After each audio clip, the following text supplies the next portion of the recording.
શહેરના નિઝામપુરા વિસ્તારમાં સંતોષનગર આવ્યું છે અને ત્યાં જ કેબલ કોન્ટ્રાક્ટરની ગંભીર બેદરકારીને કારણે કાચની દિવાલ ધરાશાયી છે તેવા કોર્પોરેટર દ્વારા આક્ષેપ કરવામાં આવ્યા છે। હાલ અત્યારે વિસ્તારમાં ભયનો માહોલ છે। ડ્રિલિંગ કરતી વેળાએ આ કાચની દિવાલ ધરાશાયી થઈ હોય તેવી માહિતી સામે આવી રહી છે।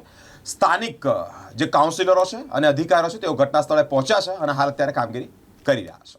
નિઝામપુરા સંતોષનગર પાસે એક ભૂખી કાચની દિવાલ ધસી પડી છે। ડ્રિલિંગ કરતી વખતે જ કેબલ કરવાના કારણે આ દિવાલ ધરાશાયી થઈ હોય તેવા કોર્પોરેટરના આક્ષેપ છે। સ્થાનિક કોર્પોરેટરો કાઉન્સિલરો ઘટના સ્થળે આવી પહોંચ્યા છે અને કામગીરી આરંભી છે। સ્થાનિક નાગરિકોમાં ભયનો માહોલ છે। તાત્કાલિક કામગીરી કરવાની માંગ પણ ઉઠવા પામી છે। વીજ કંપનીના વાયર જીવંત હોય અને તેને મૃત કરવામાં આવી રહ્યા છે। મહાનગરપાલિકાના અધિકારીઓને નોટિસ પાઠવી અને તેઓ સંતોષ માણી રહ્યા હોય તેવી માહિતી સામે આવી છે।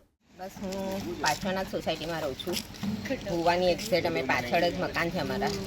આ તંત્ર ખાસ ધોવા જેવું છે કે તંત્રએ ક્યારેય ધ્યાન રાખવું નથી કે આ ભૂખી કાંસ આવું ન આવું વારે ઘડીએ ધોવા પડતા હોય છે જે અમને ખૂબ નુકસાન કરતા હોય છે।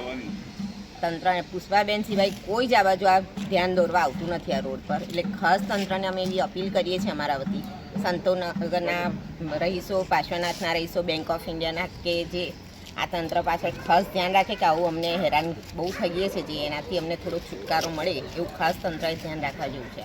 સવારમાં 6 વાગ્યાની આસપાસ વરસાદ પડ્યા પછી 15 મીટર લંબાઈમાં 5 મીટરની જે સેફ્ટી વોલ હતી, ભૂખી કાચ ઉપર સ્લેબ ભર્યો છે અને જમીનની વચ્ચેની જે સેફ્ટી વોલ હતી આખી ધરાશાયી થઈ ગઈ।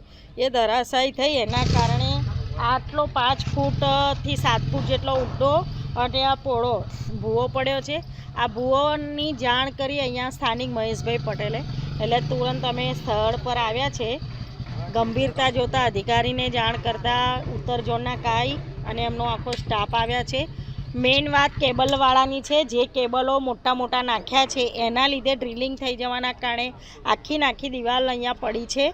પાણી અને ડ્રિલિંગ આ બંનેના કારણે આખી જમીન પોચી થઈ ગઈ અને આ પડી છે। MGVCLનો પોલ જે છે અહીંયા એ નીચેથી આખો બેઝ ખસી ગયો છે। આ રિસ્કી છે। MGVCLવાળા લાઇટો બંધ કરે કે આ પોલ ખસેડશે તો તૈયારીમાં કોર્પોરેશનના અધિકારીઓ અને એમના કામ કરવાવાળા સ્ટાફ અહીંયા હાજર છે, પણ જ્યાં સુધી GEBનું સંકલન નહીં થાય ત્યાં સુધી આ કામગીરી પૂર્ણ થાય તેમ નથી।